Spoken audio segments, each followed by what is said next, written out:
আসসালামু আলাইকুম চাচা। ওয়ালাইকুম আসসালাম। চাচা কেমন আছেন? আলহামদুলিল্লাহ আছি ভালো। আপনার বাসা কোথায়? কুড়িগ্রাম উলিপুর। উলিপুরে। হ্যাঁ।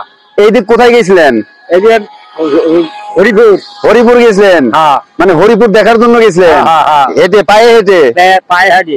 এই যে নতুন তিস্তা ব্রিজ পাওয়াতে, মানে মাওলানা ভাসানী সেতু উদ্বোধন হওয়াতে আপনার অনুভূতি কেমন?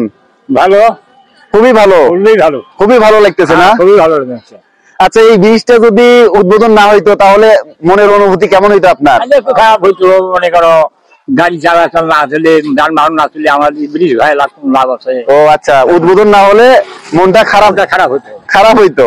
তো উদ্বোধন হয়ে খুব ভালো লাগতেছে না? খুব আনন্দ লাগতেছে। তো এই ব্রিজ কি হেঁটেই পাড়ি দিবেন? হ্যাঁ, হেঁটেই পারি দেবো। তাই নাকি? হ্যাঁ, হ্যাঁ। তো দর্শকদেরকে বলেন, এই ব্রিজ উদ্বোধন হওয়াতে আপনি কতটা খুশি? হ্যাঁ, অনেক খুশি আমরা। অনেক খুশি। আলহামদুলিল্লাহ। আলহামদুলিল্লাহ। ঠিক আছে, আসসালামু আলাইকুম। দ্য রূপ শো, লাভ লার্ন লাইভ।